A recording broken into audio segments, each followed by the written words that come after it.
하나님의 말씀은 에스겔 14장 1절부터 11절 말씀입니다. 말씀을 우리 함께 읽겠습니다. 이스라엘 장로 두어 사람이 나와 내 앞에 앉으니 여호와의 말씀이 내게 임하여 이르시되, 인자야, 이 사람들이 자기 우상을 마음에 들이며 죄악의 걸림돌을 자기 앞에 두었으니 그들이 내게 묻기를 내가 조금인들 용납하랴. 그런즉 너는 그들에게 말하여 이르라. 나 주 여호와가 말하노라. 이스라엘 족속 중에 그 우상을 마음에 들이며 죄악의 걸림돌을 자기 앞에 두고 선지자에게로 가는 모든 자에게 나 여호와가 그 우상의 수요대로 보응하리니, 이는 이스라엘 족속이 다 그 우상으로 말미암아 나를 배반하였으므로 내가 그들이 마음먹은 대로 그들을 잡으려 함이라. 그런즉 너는 이스라엘 족속에게 이르기를, 주 여호와의 말씀에 너희는 마음을 돌이켜 우상을 떠나고 얼굴을 돌려 모든 가증한 것을 떠나라. 이스라엘 족속과 이스라엘 가운데 거류하는 외국인 중에 누구든지 나를 떠나고 자기 우상을 마음에 들이며 죄악의 걸림돌을 자기 앞에 두고 자기를 위하여 내게 묻고자 하여 선지자에게 가는 모든 자에게는 나 여호와가 친히 응답하여 그 사람을 대적하여 그들을 놀라움과 표징과 속담거리가 되게 하여 내 백성 가운데에서 끊으리니, 내가 여호와인 줄을 너희가 알리라. 만일 선지자가 유혹을 받고 말을 하면 나 여호와가 그 선지자를 유혹을 받게 하였음이거니와, 내가 손을 펴서 내 백성 이스라엘 가운데에서 그를 멸할 것이라.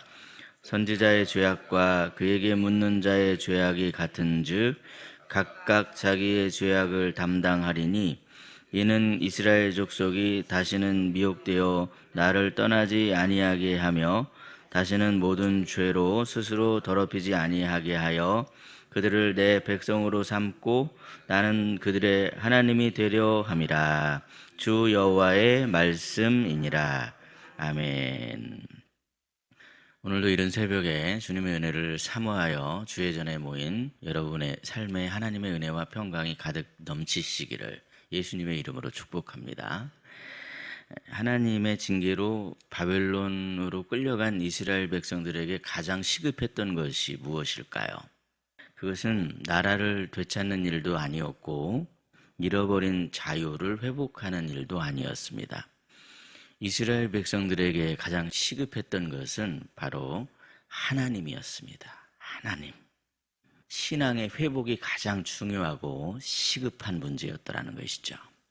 그런데 안타깝게도 이스라엘 백성들은 여전히 우상을 버리지 못하고 있었습니다. 몸은 바벨론으로 끌려와 유배당한 것처럼 그렇게 되었는데 마음은 여전히 정신을 차리지 못한 채 우상에게 붙들려 있었더라는 것이죠. 이러한 상황에서 하나님께서는 어서 나에게 돌이키라 그렇게 재촉하십니다. 오늘 본문의 말씀은 당시 이스라엘 백성을 향한 말씀임과 동시에 오늘 우리를 사랑하시는 우리에게 주시는 말씀이기도 합니다. 그렇다면 왜 우리는 하나님께로 돌이켜야만 할까요? 첫째로 하나님은 마음을 보시는 하나님이십니다. 본문 1절을 보면 장로 몇 명이 에스겔을 찾아와 물었습니다. 겉보기에 그들은 신실해 보였습니다. 겸손하게 하나님의 뜻을 구하는 것처럼 보였습니다. 그런데 하나님께서는 그들의 마음을 보고 계십니다. 그들의 마음 가운데는 여전히 우상이 자리 잡고 있었습니다. 그러므로 여러분, 문제는 언제나 이 마음이라는 것을 알아야 됩니다. 입술은 하나님을 말하는 것 같은데 마음은 자꾸만 세상 쪽으로 기울어질 수 있습니다. 기도는 하나님께 드리는 것 같은데 여전히 우리의 마음은 욕심으로 우상을 생각하는 경우가 있더라는 것이죠. 그러므로 우리는 착각하지 않도록 조심하고 또 조심해야 합니다. 재미있는 통계라고 하면 좀 그런데 상당히 심각한 통계인데, 우리나라 역술인들이 먹고 살 수 있는 큰 이유 중에 하나가 기독교인들 때문에 그렇답니다. 목회가 좀 잘 안 풀리는 것 같으면 요즘엔 막 목사님도 찾아가고 물어보고 하는 그런 일들이 있다라는 거예요. 상당히 심각한 얘기 아닙니까, 여러분? 상상할 수도 없는 그런 일들이 대한민국 안에 지금 벌어지고 있습니다. 그런데 여러분, 우리는 정말 착각하지 말아야 됩니다. 하나님은 절대로 속지 않으십니다. 하나님은 겉모습뿐만이 아니라 우리의 중심을 보시는 분이시기 때문에 그렇죠. 우리는 하나님도 좋고 세상도 좋다라고 생각하는 그런 이 섞여 있는 신앙 조심해야 됩니다. 예전에만 해도 역술인을 찾아가는 이야기가 권사님, 장로님 이런 대상으로 그렇게 이야기를 했는데 요즘은 목사님, 사모님들이 찾아간다는 거예요. 참 얼마나 심각한 얘기입니까, 여러분? 하나님을 하나님으로 인정하는 신앙이 아닙니다. 만일 우리가 진심으로 하나님을 하나님으로 인정한다고 한다면 우리의 마음에 자리 잡은 이 우상을 반드시 몰아내야만 합니다. 그러므로 오늘도 예수 그리스도의 보혈로 우리의 심령이 비워지기를 소원하며 비고빈 심령에 주님으로 가득 충만하게 채워지기를 소원하시는 저와 여러분이 되시기를 예수님의 이름으로 축복합니다. 둘째로 하나님은 죄 가운데 있는 백성을 안타까워하시는 하나님이십니다. 우리 본문 6절 말씀인데 6절 말씀을 함께 읽겠습니다. 시작. 그런즉 너는 이스라엘 족속에게 이르기를 주 여호와의 말씀에 너희는 마음을 돌이켜 우상을 떠나고 얼굴을 돌려 모든 가증한 것을 떠나라. 아멘. 하나님은 이스라엘 백성들을 책망하시면서도 한편으로 그들을 불쌍히 여기셨습니다. 그들은 여전히 우상을 떠나지 못하고 있었습니다. 그래서 이들을 불쌍히 여기신 하나님께서 이렇게 말씀하시는 거죠. 너희는 우상을 떠나라. 모든 가증한 것으로부터 얼굴을 돌려라. 여기서 지금 얼굴을 돌린다라고 하는 이 표현은 어떤 뜻입니까? 단순히 관심을 좀 줄여라. 그런 의미가 아닙니다. 아예 쳐다보지도 말아라. 단호하게 끊어버려라. 가까이 하지도 말아라. 눈길조차 주지 말아라 하는 그런 의미가 담겨 있는 게 너희 얼굴을 돌려라 하는 그런 의미 아니겠습니까? 하나님과 언약을 맺은 백성이라고 한다면 우상은 반드시 피해야 할 가증한 것이 될 수밖에 없습니다. 여전히 우상을 마음에 두고 있는 사람은요, 하나님을 진정으로 인정하고 있는 사람이 아닙니다. 하나님을 인정하지도 못하는데 어떻게 언약 백성이 될 수가 있겠습니까? 결국 우상에게 매이면 하나님께서 경고하신 대로 언약 백성에서 끊어져 버릴 수밖에 없습니다. 생각해 보면 여러분, 하나님과 끊어지게 된다는 이 이야기가 상당히 심각한 이야기입니다. 무서운 이야기죠. 그래서 하나님께서는 자꾸만 우리에게 돌이키라, 돌아오라 그렇게 말씀하시는 겁니다. 물론 어떤 분들은 아직 자신에게는 십자가의 은혜가 남아있기 때문에 여전히 나에겐 십자가의 은혜가 있어. 이 은혜를 그렇게 생각을 하는 겁니다. 우리 하나님은 너그러우신 하나님이시지. 십자가의 은혜가 있지. 정말 내 인생이 안 풀리는 것 같은데 좀 소문이 좋은 그런 역술인이 있는 것 같은데 나도 한번 가서 한번 물어볼까? 내 목회가 왜 이렇게 잘 안 되는가? 이런 생각을 하는 겁니다. 은혜가 여전히 있다고 생각하는 거예요. 그런데 여러분, 그렇게 긴장하지 않고 느슨하게 생각하면 안 됩니다.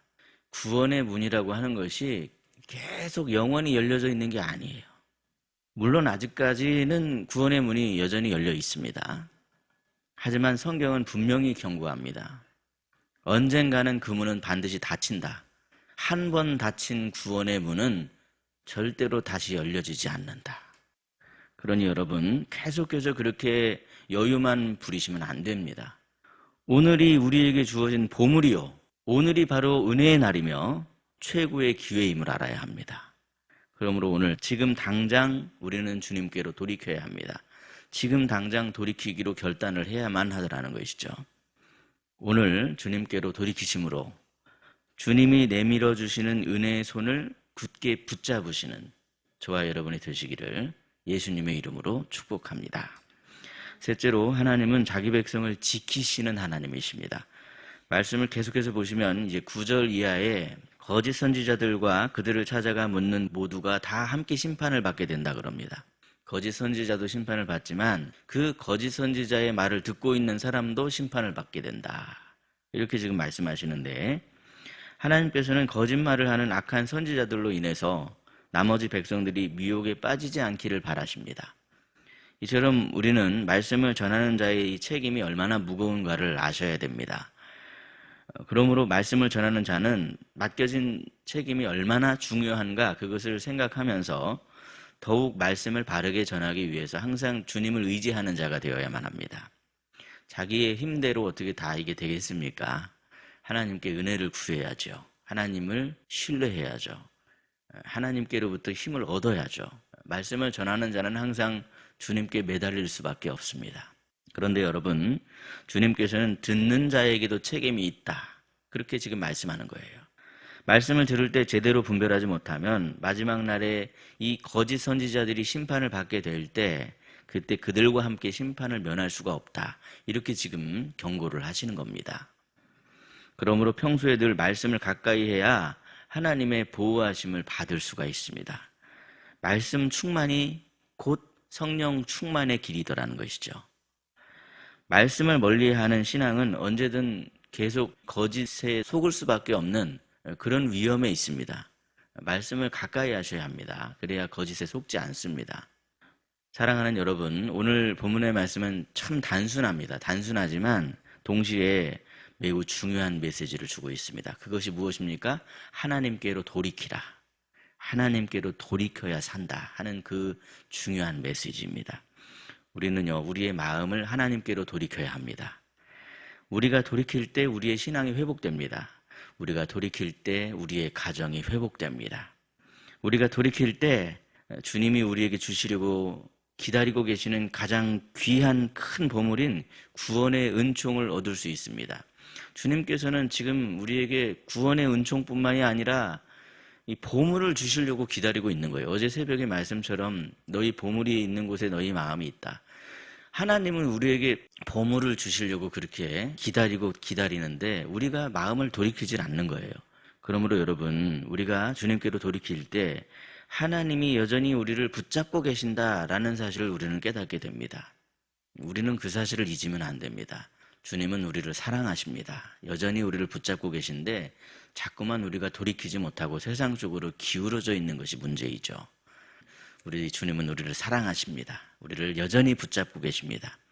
그러므로 여러분, 주님께로 돌이키심으로 우리를 붙잡고 계신 그 주님의 손을 붙잡고 날마다 우리 주님께서 우리에게 주시는 보물을 생각하며 마음을 땅으로 향하는 것이 아니라 하늘로 향하시는 저와 여러분이 되시기를 예수님의 이름으로 축복합니다. 기도하겠습니다. 하나님 아버지, 오늘도 저희들에게 은혜를 주셔서 새벽을 깨울 수 있게 하시고 주 앞에 나와 말씀을 들을 수 있게 하시니 참으로 감사합니다. 오늘도 저희들은 우리의 겉모습과 함께 마음을 보시는 하나님 앞으로 나왔습니다. 이 시간 오직 주님의 사랑과 자비와 은총을 구하오니 우리 안에 여전히 남아있는 우상들을 주님의 보혈로 씻어 주옵소서. 우리의 신앙에 세상과 하나님이 섞여 있지 않게 하시고 온전히 하나님만을 나의 하나님으로 인정하며 하나님만 바라보는 깨끗하고 착한 마음이 회복되게 해 주옵소서. 사랑하는 자녀들이 거짓에 속지 않기를 바라시는 하나님, 말씀을 통해 지혜와 명철과 분별력을 더해 주시길 원합니다. 그리하여 말씀 충만, 성령 충만함으로 날마다 악에게 지지 않고 선으로 악을 이기는 하나님의 자녀가 되게 해 주옵소서. 오늘도 주님의 은혜를 사모하며 엎드린 성도들 머리머리 위에 하늘의 은총이 가득 넘치게 하여 주시고 우리를 지키시는 하나님을 신뢰하며 주님의 손을 꼭 붙잡는 복된 하루의 삶이 되게 하옵소서. 이 새벽에 다시 한번 주님께로 돌이키는 결단이 있을 때 능력의 하나님, 치유의 하나님, 은혜의 하나님을 경험하는 희락의 모든 성도가 되게 하여 주시옵소서. 우리 구주 예수 그리스도의 이름으로 기도드리옵나이다. 아멘.